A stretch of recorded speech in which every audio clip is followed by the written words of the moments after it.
ನೇತ್ರಾ, ನೇತ್ರಾ. ಹಾ ರೀ ಬಂದೆ. ಇವಳೊಬ್ಳು ಯಾವಾಗ ನೋಡಿದ್ರು ಮನೆಯಲ್ಲಿ ಕೆಲಸ ಕೆಲಸ ಕೆಲಸ ಅಂತಾನೆ ಇರ್ತಾ. ಗಂಡ ಆಫೀಸ್ಗೆ ಹೋಗೋ ಮುಂದಾದ್ರೂ ಒಂದು ಸ್ವಲ್ಪ ಮುಖ ತೋರಿಸಿ ಹೋಗೋದಿಲ್ಲ, ಎಲ್ಲದಕ್ಕೂ ನಾನು ಕರಿಬೇಕು. ನೇತ್ರಾ, ಬೇಗ ಬಾ, ಸ್ವಲ್ಪ ನನಗೆ ಟೈಮ್ ಆಗುತ್ತೆ. ಏನ್ರಿ ನೀವು ಅಡಿಗೆ ಮನೆಯಲ್ಲಿ ನನ್ನ ನೋಡಿದ್ರೆ ಸಿಕ್ಕಾಪಟ್ಟೆ ಕೆಲಸ ಇದೆ. ನೀವು ನೋಡಿದ್ರೆ ಒಂದೇ ಸಮನೆ ನೇತ್ರ ನೇತ್ರ ನೇತ್ರ ಅಂತ ನನ್ನನ್ನು ಕರೀತಾ ಇದ್ದೀರಲ್ಲ. ಅಲ್ಲ ನೇತ್ರ, ನಾನು ಆಫೀಸ್ಗೆ ಹೋಗ್ತಾ ಇದ್ದೀನಿ. ಬಂದು ಆಯ್ತು ರೀ, ಹೋಗಿ ಬರ್ರಿ, ಹುಷಾರು ನೋಡ್ರಿ ಅಂತ ಒಂದು ಹಗ್ಗ ಕೊಟ್ಟು ಕಳ್ಸೋದು ಬಿಟ್ಟು ನಾನು ಆಫೀಸ್ಗೆ ಹೋಗೋ ಮುಂದೆ ನೀನು ನೋಡಿದ್ರೆ ಹೋಗಿ ಕಿಚನಲ್ಲಿ ಕೂತಿದೆಯಲ್ಲ, ಇದು ಸರಿನಾ? ಇದಕ್ಕೆ ನಾನು ನಿನ್ನ ಮದುವೆ ಆಗಿದ್ದು.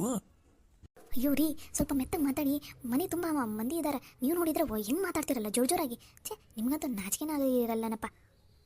ಅಯ್ಯೋ ದೇವ್ರೆ, ಇದರಲ್ಲಿ ಏನೇ ನಾಚಿಕೆ ಇದೆ? ನಾನು ಮಾತಾಡ್ತಾ ಇರೋದು ನನ್ನ ಹೆಂಡತಿ ಜೊತೆ, ನಾ ಕರೆದಿದ್ದು ನನ್ನ ಹೆಂಡತಿಗೆ, ನಾ ಹಗ್ಗ ಮಾಡಂತ ಇರೋದು ನನ್ನ ಹೆಂಡತಿಗೆ, ಅದರಲ್ಲಿ ಇದಕ್ಕೆ ನಾಚಿಕೆ ಪಟ್ಕೋಬೇಕು?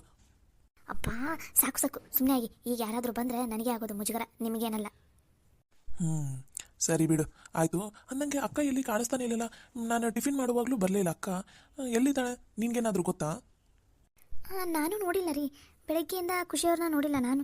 ಟಿಫಿನ್ ರೆಡಿ ಮಾಡೋದು, ಆಮೇಲೆ ಮಾವ ಅವರು ಟಿಫಿನ್ ಮಾಡ್ಕೊಂಡು ಇದಕ್ಕೆ ಹೋದ್ರಲ್ಲ, ಡ್ಯೂಟಿಗೆ ಹೋದ್ರಲ್ಲ, ಹಾಗಾಗಿ ನಾನು ಖುಷಿಯವ್ರ ಕಡೆ ಲಕ್ಷಣ ಕೊಟ್ಟಿಲ್ಲ. ಇವಾಗ ಇನ್ನೇನು ಅವ್ರನ್ನ ಕರ್ಕೊಂಡು ಬಂದು ಅವರಿಗೂ ನಾಷ್ಟ ಹಾಕ್ಕೊಟ್ಟು ನಾನು ನಾಷ್ಟ ಮಾಡಿದ್ರಾಯ್ತು ಅಂತ ಅಂದ್ಕೊಂಡಿದ್ದೆ. ಅಷ್ಟರಲ್ಲಿ ನೀವೇ ಕರೆದ್ರಿ ನೋಡ್ರಿ. ಹೌದಾ? ನೀನು ಹಾಗಾದರೆ ಬೆಳಗ್ಗೆಯಿಂದ ಖುಷಿ ಅಕ್ಕನ ನೋಡಿಲ್ಲ, ನಾನು ನೋಡಿಲ್ಲ. ಅಂದಮೇಲೆ ಎಲ್ಲಿ ಹೋಗಿದ್ದಾಳೆ ಅಕ್ಕ? ಡೈಲಿ ಬೆಳಿಗ್ಗೆ ಬಂದು ನನಗೆ ಮಾತಾಡ್ತಿದ್ಲು, ಗುಡ್ ಮಾರ್ನಿಂಗ್ ಅಂತ ಹೇಳ್ತಿದ್ಲು. ಇವತ್ತೇನೋ ಕಾಣಿಸ್ತಾನೆ ಇಲ್ಲಲ್ಲ. ಸರಿ, ಮಮ್ಮಿನಾದರೂ ಕೇಳೋಣ ಇರು. Mummy, mummy. ಏನು ಸಾಗರ್, ಆಫೀಸ್ಗೆ ಹೋಗ್ತಾ ಇದೆಯಾ? ಹಾಂ ಮಮ್ಮಿ, ಆಫೀಸ್ಗೆ ಹೋಗ್ತಾ ಇದ್ದೆ. ನಿಮ್ಮದು ಟಿಫಿನ್ ಆಯಿತಾ? ಹಾಂ ಸಾಗರ್, ನಂದು ಟಿಫಿನ್ ಆಯಿತು. ನಿಮ್ಮ ಡ್ಯಾಡಿ ನಾನು ಒಟ್ಟಿಗೆ ಮಾಡಿದ್ವಿ ಟಿಫಿನ್. ನೀನು ಕರೆದ್ರೆ ನೀನಿನ್ನೂ ರೆಡಿ ಆಗ್ತಾ ಇದ್ದೀನಿ ಅಂತಂದೆಲ್ಲ, ಅದಕ್ಕೋಸ್ಕರ ನಾನು ನಿಮ್ಮ ಡ್ಯಾಡಿ ಮತ್ತು ನಿತಿನ್ ಒಟ್ಟಿಗೆ ನಾಷ್ಟ ಮಾಡಿದ್ವಿ. ಅವ್ರು ಆಫೀಸ್ಗೆ ಹೋದ್ರು, ನೀನು ಇವಾಗ ಹೋಗ್ತಾ ಇದೆಯಾ? ಹಾಂ ಮಮ್ಮಿ, ಬೆಳಗ್ಗೆ ಒಂದು ಸ್ವಲ್ಪ ಇಂಪಾರ್ಟೆಂಟ್ ಕಾಲ್ ಇತ್ತಾ, ಕಾಲ್ ಮಾಡಿ ಮಾತಾಡೋದು ಒಂದು ಸ್ವಲ್ಪ ಲೇಟ್ ಆಯಿತು, ಅದಕ್ಕೋಸ್ಕರ ರೆಡಿಯಾಗಿ ಬರೋದು ಕೂಡ ಲೇಟ್ ಆಯಿತು. ಹೌದಾ, ಸರಿ, ಹಾಗಾದರೆ ಹುಷಾರಾಗಿ ಹೋಗ್ಬಾ. ಅನ್ನಂಗೆ ಸರಿ, ನನಗೆ ಕರೆದೆಲ್ಲ ಯಾಕೆ? ಏನಾದರೂ ಬೇಕಿತ್ತಾ?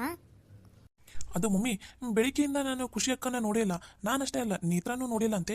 ಎಲ್ಲಿದ್ದಾಳೆ ಖುಷಿ ಅಕ್ಕ? ಮಾತಾಡಿಸ್ಬಿಟ್ಟೆ ಹೋಗ್ತೀನಿ ನಾನು ಆಫೀಸಿಗೆ, ಇಲ್ಲ ಅಂದರೆ ನನಗೆ ಸಮಾಧಾನನೇ ಆಗೋದಿಲ್ಲ ಆಫೀಸ್ನಲ್ಲೂ. ಓ ಖುಷಿನ, ಯಾಕೂ ಗೊತ್ತಿಲ್ಲ, ಒಂಥರ ಡಲ್ ಇದ್ದಾಳಪ್ಪ. ನೈಟ್ ಊಟ ಆದಮೇಲೆಂದನೂ ಸರಿಯಾಗಿ ಮಾತಾಡ್ತಾನೇ ಇಲ್ಲ, ಒಂಥರ ಇದ್ದಾಳೆ, ಏನೋ ಯೋಚನೆ ಮಾಡ್ತಾ ಇದ್ದಾಳೆ, ಯಾಕಂತ ಗೊತ್ತೇ ಆಗ್ತಾ ಇಲ್ಲಪ್ಪ. ಏನು ಮಮ್ಮಿ ನೀನು ಹಿಂಗೆ ಹೇಳಕೊಂತಿದ್ದಿ? ಖುಷಿ ಅಕ್ಕ ಡಲ್ ಇದ್ದಾಳ? ಯಾಕೆ, ಏನಾಯ್ತಂತೆ ಕೇಳಬೇಕಿಲ್ಲ ಮತ್ತು ನೀವು? ಅಯ್ಯೋ ಕೇಳಿದೆ ಸಾಗರ್, ಇಷ್ಟು ಸಲ ಕೇಳಿದ್ರು ಏನು ಬಾಯಿನೇ ಬಿಡ್ತಾ ಇಲ್ಲ.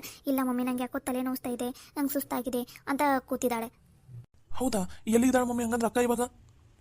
ಏನಿಂದ ಆಫೀಸ್ ರೂಮ್ ಇದೆಯಲ್ಲ, ಅಲ್ಲೇ ಒಬ್ಬಳೆ ಕೂತ್ಕೊಂಡಿದ್ದಾಳೆ. ನೀನೇ ಹೋಗಿ ಮಾತಾಡ್ಸು, ನನಗಂತೂ ಏನು ಹೇಳ್ತಾನೆ ಇಲ್ಲ. ಏನು ಮಮ್ಮಿ ನೀವು, ಅಕ್ಕ ಅಷ್ಟೊಂದು ಡಲ್ ಇದ್ದಾಳಂತ ನನಗೆ ಒಂದು ಮಾತು ಹೇಳೋದಕ್ಕೆ ಬರೋದಿಲ್ವಾ? ಬೆಳಿಗ್ಗೆನೇ ಹೋಗಿ ನಾನು ಅಕ್ಕನ ಮಾತಾಡ್ತಿದ್ದೆ, ಎಲ್ಲದಕ್ಕೂ ನಾನೇ ಕೇಳಬೇಕಾ ನಿಮಗೆ? ಅಯ್ಯೋ ಸಾಗರ್, ಒಂದೊಂದ್ಸಲ ಆಕಿ ತಲೆ ನೋಸ್ತಾ ಇರ್ತೈತೆ ಅಂತಂದು ಒಂದು ಕಡೆ ಕುತ್ಕೊಂಡಿರ್ತಾಳಲ್ಲ, ಹಾಗಾಗಿ ನಾನು ಸುಮ್ಮನೆ ಆಗಿಬಿಟ್ಟೆ. ಬೆಳಗ್ಗೆನೂ ನೋಡಿದೆ, ಮತ್ತು ಆಮೇಲೆ ಕೇಳಿದ್ರಾಯ್ತು ಬಿಡು, ಒಂದು ಸ್ವಲ್ಪ ತಕ್ಕಿನ ಪಾಡಿಗೆ ಆಕಿನ ಬಿಡೋಣ ಅಂತ ನಾನು ಸುಮ್ಮನೆ ಅದೇ. ನೀನು ನೋಡಿದ್ರೆ ನನಗೆ ಬೈತೀಯಲ್ಲ.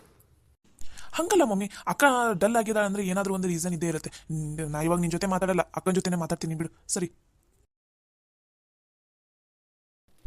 ಇವನೊಬ್ನ ಆ ಖುಷಿ ಒಂದು ಸ್ವಲ್ಪ ಡಲ್ ಆದರೆ ಸಾಕು, ಜಗತ್ತೇ ಇವನ್ ತಲೆ ಮೇಲೆ ಬಿತ್ತು ಅನ್ನಂಗೆ ರಿಯಾಕ್ಟ್ ಮಾಡ್ತಾನೆ. ಇನ್ನು ಅಲ್ಲೋಗಿ ಏನು ಮಾಡ್ತಾನೋ ಏನೋ. ನಡಿ ನಡಿ, ನಾವು ಹೋಗೋಣ ಅಲ್ಲಿಗೆ.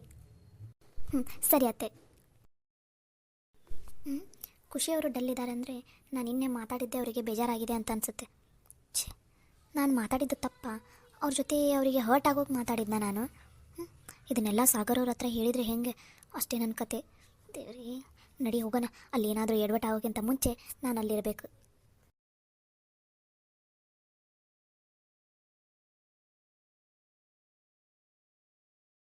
ಮಮ್ಮಿ, ಯಾಕೆ ಒಂಥರ ಇದ್ದೀರಾ? ರಾತ್ರಿಯಿಂದ ನನ್ನ ಜೊತೆ ನೀವು ಸರಿಯಾಗಿ ಮಾತಾಡ್ತಾನೇ ಇಲ್ಲ. ಯಾಕೆ ಮಮ್ಮಿ, ಏನಾಯಿತು? ಏನಿಲ್ಲಪ್ಪ ಚಿನ್ನಿ, ಅದು ಒಂದು ಸ್ವಲ್ಪ ತಲೆ ನೋಸ್ತಾ ಇದೆ ನನಗೆ ನೈಟಿಂದ, ಅದಕ್ಕೋಸ್ಕರ ಒಬ್ಬಳೇ ಕೂತಿದ್ದೀನಿ ನೋಡು. ನಿಂದು ಏನಾದರೂ ಹೋಮ್ವರ್ಕ್ ಇದ್ದರೆ ಮಾಡ್ಕೊ ಹೋಗು. ನಂದು ಹೋಮ್ವರ್ಕ್ ಎಲ್ಲ ಮುಗ್ದಿದೆ ಮಮ್ಮಿ. ಹೇಳು ಮಮ್ಮಿ, ಏನಾಯಿತು ಅಂತ? ಯಾಕೆ ಇಷ್ಟೊಂದು ಡಲ್ ಇದೆಯಾ? ನನಗೆ ನೀನು ಈ ಥರ ಡಲ್ ಇದ್ದರೆ ನಂಗೆ ನೋಡೋಕ್ಕೆ ಆಗೋದಿಲ್ಲ, ಅಳೋ ಬಂದಂಗೆ ಆಗೋದು ಗೊತ್ತಾ? ಹೇಳು ಮಮ್ಮಿ, ಯಾಕೆ ಹೀಗಿದೆಯಾ? ಅಯ್ಯೋ ಚಿನ್ನಿ, ಏನಿಲ್ಲಮ್ಮ, ಸ್ವಲ್ಪ ತಲೆ ಜಾಸ್ತಿ ನೋಸ್ತಾ ಇತ್ತಲ್ಲ, ಅದಕ್ಕೋಸ್ಕರ ಒಬ್ಬಳೇ ಕೂತಿದ್ದೆ. ಅದನ್ನು ಬಿಟ್ಟರೆ ಮತ್ತೇನಿಲ್ಲ. ಇವಾಗ ಅದೆಲ್ಲ ಬಿಡು, ನಾನು ನಿನ್ನ ಹತ್ರ ಒಂದು ಸ್ವಲ್ಪ ಮಾತಾಡಬೇಕು, ಬಾಯಿಲಿ. ಏನು ಮಮ್ಮಿ? ಚಿನ್ನಿ, ನಿನಗೆ ಯಾಕೆ 3-4 ದಿನದಿಂದ ನಿಮ್ಮ ಡ್ಯಾಡಿ ಒಂದೇ ಸಮನೆ ನೆನಪಾಗ್ತಾ ಇದ್ದಾರೆ? ನಿನಗೆ ಯಾರಾದರೂ ಏನಾದರೂ ಹೇಳ್ಕೊಟ್ರಾ? ನನ್ನ ಹತ್ರ ನಿಜ ಹೇಳಮ್ಮ ಪ್ಲೀಸ್. ಇಲ್ಲ ಮಮ್ಮಿ, ನಂಗೆ ಯಾರೂ ಏನೂ ಹೇಳ್ಕೊಟ್ಟಿಲ್ಲ. ನಮ್ಮ ಸ್ಕೂಲಲ್ಲಿ ನನ್ನ ಫ್ರೆಂಡ್ಸ್ ಎಲ್ಲ ಅವ್ರ ಡ್ಯಾಡಿ ಹತ್ರ ನಾನು ಹಂಗೆ ಆಟ ಆಡಿದೆ, ಹಿಂಗೆ ಆಟ ಆಡಿದೆ, ಇವತ್ತು ನಂಗೆ ನಮ್ಮ ಡ್ಯಾಡಿನೇ ಊಟ ಮಾಡಿಸಿದ್ರು, ಇವತ್ತು ನಮ್ಮ ಡ್ಯಾಡಿನೇ ನನಗೆ ಸ್ಕೂಲಿಗೆ ಕರ್ಕೊಂಡು ಬಂದರು ಅಂತ ಹೇಳ್ತಾರಲ್ಲ, ಅವಾಗೆಲ್ಲ ನನಗೆ ನಮ್ಮ ಡ್ಯಾಡಿನೇ ನೆನಪಾಗುತ್ತೆ ಗೊತ್ತಾ. ನಾನು ನಮ್ಮ ಡ್ಯಾಡಿ ಜೊತೆ ಇದ್ದಿದ್ರೆ ಹೀಗೇ ಇರ್ಬೋದಿತ್ತಲ್ಲ ಅಂತ ಅನಿಸುತ್ತೆ ಮಮ್ಮಿ. ಯಾಕೆ ಚಿನ್ನಿ, ನಿನಗೆ ನಾನು ಕೊಡ್ತಾ ಇರೋ ಪ್ರೀತಿ ಸಾಕಾಗ್ತಾ ಇಲ್ವಾ? ನಿನಗೆ ಎಷ್ಟು ಸಲ ಹೇಳಿದ್ದೀನಿ ತಾನೇ, ನಾನೇ ನಿನಗೆ ತಂದೆ ತಾಯಿ ಎಲ್ಲ ಅಂತ. ಮತ್ತೆ ಯಾಕೆ ಡ್ಯಾಡಿ ಬೇಕು ಅಂತ ಇದೆಯಾ? ಇಲ್ಲ ಮಮ್ಮಿ, ನಂಗೆ ಯಾಕೋ ನಮ್ಮ ಡ್ಯಾಡಿ ಬೇಕು ಅಂತಲೇ ಅನಿಸ್ತಾ ಇದೆ ನನಗೆ. ನಾನು ನಮ್ಮ ಡ್ಯಾಡಿನ ಒಂದು ಸಲನೂ ನೋಡಿಲ್ಲ. ಅವ್ರನ್ನ ನೋಡಬೇಕು, ಅವ್ರ ಜೊತೆ ಮಾತಾಡಬೇಕು, ಅವ್ರ ಜೊತೆ ಆಟ ಆಡಬೇಕು. ಆಮೇಲೆ ನಾನು ಅವ್ರಿಗೆ ಕೇಳಬೇಕು, ಯಾಕೆ ನೀವು ನನ್ನನ್ನು ನೋಡೋದಕ್ಕೆ ಬಂದೇ ಇಲ್ಲ, ನನ್ನನ್ನು ಬಿಟ್ಟು ಯಾಕೆ ಹೋಗಿದ್ದೀರಾ ನೀವು ಅಂತ ಭಾಳ ಪ್ರಶ್ನೆ ಕೇಳಬೇಕು ಮಮ್ಮಿ ನಾನು ನಮ್ಮ ಡ್ಯಾಡಿನ. ನನಗೆ ಡ್ಯಾಡಿ ಭಾಳ ನೆನಪಾಗ ಕುಂತಾರೆ ಮಮ್ಮಿ. ಯಾಕೆ ಮಮ್ಮಿ, ನಾನು ನಮ್ಮ ಡ್ಯಾಡಿ ಬಗ್ಗೆ ಕೇಳಬಾರ್ದ? ಹೇಳು ಮಮ್ಮಿ, ನೀನಾದರೆ ನಿಮ್ಮ ಡ್ಯಾಡಿ ಜೊತೆ ಫುಲ್ ಡೇ ಮಾತಾಡ್ಕೊತ ಇರ್ತೀಯ, ಅವ್ರ ಜೊತೆನೇ ಕುತ್ಕೊಂಡು ಊಟ ಮಾಡ್ತೀಯ, ಎಲ್ಲ ಮಾಡ್ತೀಯ. ಆದರೆ ನಾನು ಮಾತ್ರ ಯಾಕೆ ನಮ್ಮ ಡ್ಯಾಡಿ ಜೊತೆ ಮಾತಾಡಬಾರ್ದು? ನೀನೇ ಹೇಳು ಮಮ್ಮಿ, ಯಾಕೆ ಅಂತ. ಡ್ಯಾಡಿ ಯಾಕೆ ನಮ್ಮಿಬ್ಬರನ್ನ ಬಿಟ್ಟು ಹೋದ್ರು? ಯಾಕೆ ಡ್ಯಾಡಿ ನಮ್ಮ ಮೇಲೆ ಪ್ರೀತಿನೇ ಇಲ್ವಾ? ಅಥವಾ ನಿನಗೆ ಡ್ಯಾಡಿ ಮೇಲೆ ಪ್ರೀತಿ ಇಲ್ವಾ? ಹೇಳು ಮಮ್ಮಿ. ನೀನು ಹೀಗೆ ಕೂತಿರ್ತೀಯ ನನಗೆ ಗೊತ್ತು. ಎಷ್ಟು ಸಲ ನಾನು ನಮ್ಮ ಡ್ಯಾಡಿ ಬಗ್ಗೆ ಕೇಳಿದ್ರು ನೀನು ಏನೂ ಮಾತಾಡೋದಿಲ್ಲ. ನಾನು ನಿನ್ನ ಜೊತೆ ಮಾತಾಡೋದೇ ಇಲ್ಲ ಇನ್ನು ಮೇಲೆ.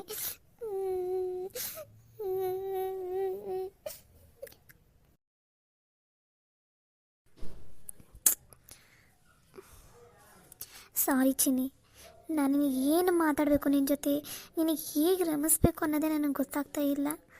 ಸಾರಿ ಬಂಗಾರ, ಐ ಆಮ್ ರಿಯಲಿ ಸಾರಿ. ಅಕ್ಕ ಅಕ್ಕ, ಅಯ್ಯೋ ದೇವ್ರೆ, ಸಾಗರ್ ಯಾಕೆ ಈ ಕಡೆ ಬರ್ತಾ ಇದ್ದಾನೆ? ಸಾಗರ್, ಅಕ್ಕ ಇಲ್ಲಿದೆಯಾ ನೀನು? ಯಾಕಕ್ಕ ಇಲ್ಲಿ ಕೂತಿದೀಯಾ? ನನ್ನ ಜೊತೆ ಟಿಫಿನ್ ಮಾಡೋದಕ್ಕೂ ಬರಲಿಲ್ಲ, ಆಮೇಲೆ ಬೆಳಿಗ್ಗೆಯಿಂದ ನನ್ನನ್ನು ಮಾತಾಡ್ಸೋಕ್ಕೂ ಬಂದಿಲ್ಲಕ್ಕ. ಯಾಕೆ, ಏನಾಯ್ತು? ಆರಾಮಾಗಿದೆಯಾ ತಾನೇ? ಅಯ್ಯೋ ಸಾಗರ್, ಹಾಗೇನಿಲ್ಲ. ಅದು ನಂದು ಇವಾಗ ವರ್ಕ್ ಪ್ರೆಷರ್ ಒಂದು ಸ್ವಲ್ಪ ಜಾಸ್ತಿ ಆಗಿಬಿಟ್ಟಿದೆ ಅಲ್ಲ, ಡಿಸೈನ್ಸು ಒಂದು ಸ್ವಲ್ಪ ಜಾಸ್ತಿ ಮಾಡೋದಿದೆ. ಯಾಕಂದರೆ ವರ್ಕರ್ಸ್ ಕೂಡ ಜಾಸ್ತಿ ಆಗಿಬಿಟ್ಟಿದ್ದಾರೆ. ಅದಕ್ಕೋಸ್ಕರ ಅದ್ರ ಬಗ್ಗೆನೇ ಒಂದು ಸ್ವಲ್ಪ ಪ್ಲ್ಯಾನ್ ಮಾಡ್ತಾಯಿದ್ದೆ, ಬೇಗ ಡಿಸೈನ್ಸ್ ಎಲ್ಲ ಹೇಗೆ ಹಾಕಬೇಕು ಏನು ಅಂತ ಅಷ್ಟೇ, ಮತ್ತೇನಿಲ್ಲ. ಅಕ್ಕ ನಿನಗೆ ಎಷ್ಟು ಸಲ ಹೇಳಿದ್ದೀನಿ, ಜಾಸ್ತಿ ಟೆನ್ಷನ್ ಮಾಡ್ಕೋಬೇಡ.